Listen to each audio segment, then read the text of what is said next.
Sergeant Kim Hope, who's over our Crimes Against Persons unit, who has led a phenomenal investigation and really brought everything together. And then, of course, Lieutenant Jackson Lawrence, who also has kind of been a pivotal part of this investigation as well, making sure that everything's arranged and everything is flowing like it should.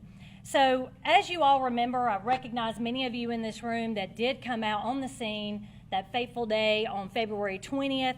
On the morning of February 20th, 2025, deputies with the Carroll County Sheriff's Office responded to a tragic scene at 1531 Carrollton Tyus Road. They discovered the bodies of James Brock, 45, and Kristen Brock, 41, both deceased from apparent gunshot wounds. From the very moment the 911 call was received, a relentless investigation began, one that would span months, consume thousands of man-hours, and require the full weight of the local and federal law enforcement agency partnerships. Today, we can confirm that an arrest has been made in the case. Kristen Brock's 17-year-old daughter, Sarah Grace Patrick, has been taken into custody and charged with 2 counts of murder and 2 counts of aggravated assault in connection with the deaths of her mother and her stepfather. While the case has not remained in the public spotlight in recent months, the investigation has never gone silent. Led by investigator T.J. Repetto, our team has pursued every lead, sifted through mountains of physical and digital evidence, conducted countless interviews, and collaborated with agencies such as the FBI, the GBI Crime Lab, and private forensic laboratories. In a world where television portrays crimes being solved in under an hour, the truth here is much more complex. Real justice takes time. Time to ensure that no detail is overlooked and no stone is not turned over. Sheriff Terry Langley, alongside Captain Guy Pope and Lieutenant Jackson Lawrence, has remained committed to ensuring that justice is served in this heartbreaking case. Their leadership, combined with the tireless dedication of our investigators, has brought us to this point today. We know the public has been eager for answers, and we want to be clear. So have we. But bringing forth the truth responsibly and thoroughly is our highest obligation. We are proud of the unwavering commitment shown by every member of the Carroll County Sheriff's Office, and we stand behind the process that has led us here today. Our prayers remain with the families of James and Kristen Brock, and especially with their young daughter who was home during this horrific crime. We also want to extend our heartfelt thanks to the community that has rallied for justice and has never given up hope. The pursuit of justice does not end today, however. It is very possible, because this remains an open and ongoing investigation, that more arrests and charges could be made. So with that, I will open this up to questions. Has she been charged as an adult? She has.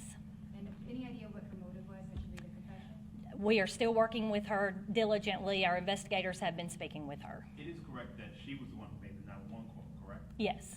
At what point did investigators begin to focus on her as the suspect? So I believe in the beginning of any case, everyone's a suspect. I think I told many of you that when we were on scene that day. However, as an investigation continues and everything ebbs and flows, like I said in my press release, mountains of evidence has gotten us through here today. Lots of processing, lots of working with our law enforcement partners to get us to where we are today that honed in on her as a suspect. Do you believe that she tried to cover this up in any way over the course of these months? You know, we've even seen some videos on social media of somebody saying, you know, I'm making this message on behalf of the daughter. Do you believe she tried to get people to cover up anything? Considering that she didn't just immediately tell us what happened, yes. But who knows what's going on in a young person's mind like that. But she has been arrested and charged now, and we feel confident that she is responsible for their murders. But like I said, it is an open, ongoing investigation. It's very possible others are involved as well. What was the key break in the case? Just evidence, being able to go through evidence, being able to use private laboratories, being able to use GBI Crime Lab. You know, when you're processing stuff, like I said, it doesn't come back in an hour. So we've been filtering through, and there's still evidence left to process. You noted the digital evidence. I assume that's text messages, emails. Was there some type of a trail that led you that way?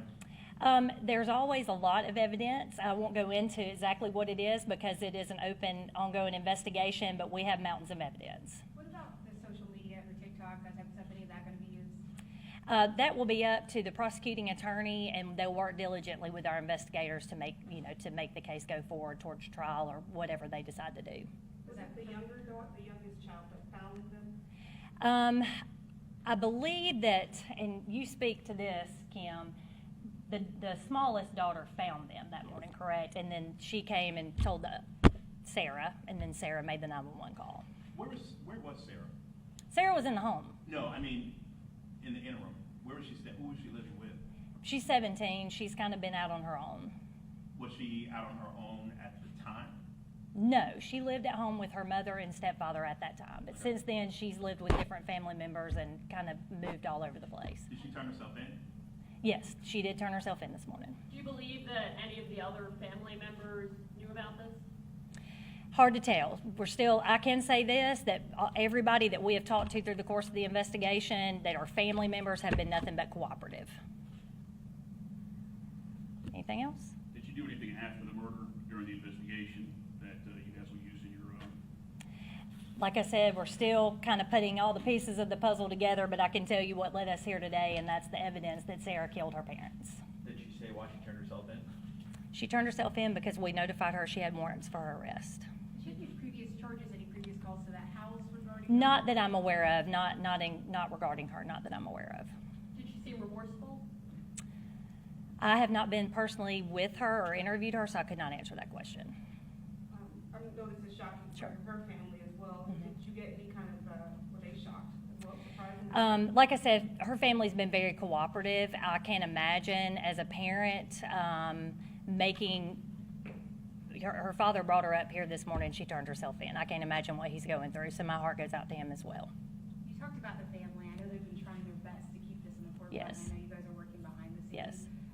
I guess it takes, especially for a case this big, it takes a lot of time to make sure the I's are dotted, the T's are crossed. I mean, Yes. Can you speak to that? Because they've been seeming like on social media that they were frustrated, but it takes a lot to make Yeah, and we understand. I mean, if you don't work in the law enforcement field, like I said, CSI's kind of tainted us where, hey, something happens, it's done in an hour. This is not the case.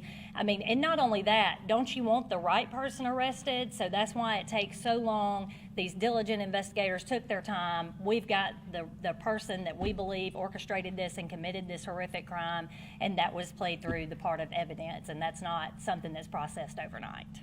Do you know where the weapon was obtained from? I can't speak to that right now. Still investigation. Say that The again? younger child, how old is she? She is 6 years old now. Who has custody of her?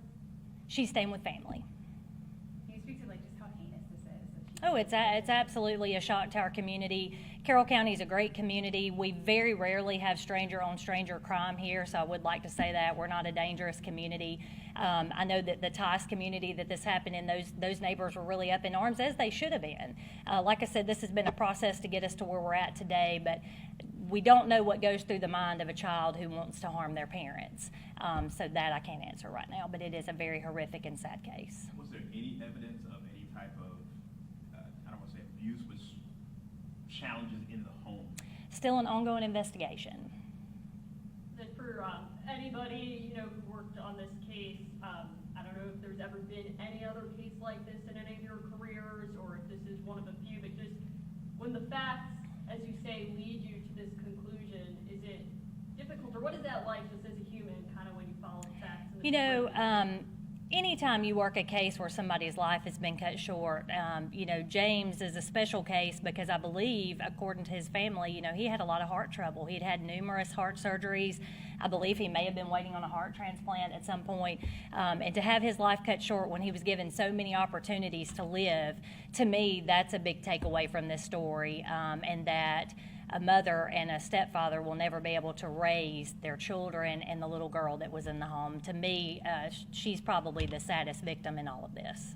You did mention she didn't turn herself in. You said she was turned in with her father. Yes. Correct? Yes. Okay. All right. I'll be around after if you have any additional questions.